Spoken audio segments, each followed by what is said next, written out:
क्या दिल्ली पुलिस ने छात्रों पर ऐसा हथियार इस्तेमाल किया जिसकी इजाजत देने वाला एक भी नियम मौजूद नहीं है? सुप्रीम कोर्ट में सुनवाई के दौरान एक बड़ा दावा किया गया।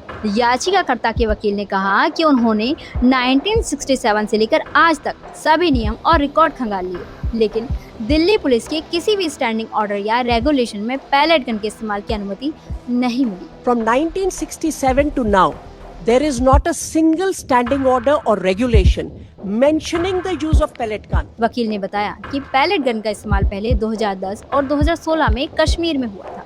It was used in 2010 in Kashmir and subsequently in 2016. There is an SOP in 2011 prepared by a task force headed by the Union Home Secretary, and in 2016 there was a high part committee.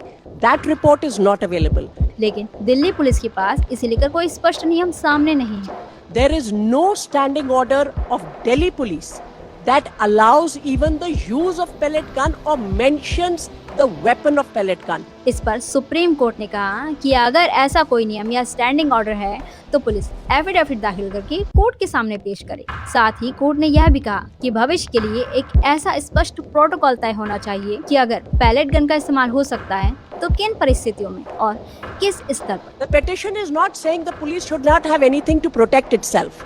This particular weapon is unfit for use, particularly in protest, by the very nature of the weapon. Let them file the affidavit. If there is a standing order, place it on record. अब देखना ये होगा कि Delhi police court में कौन सा affidavit पेश करती है।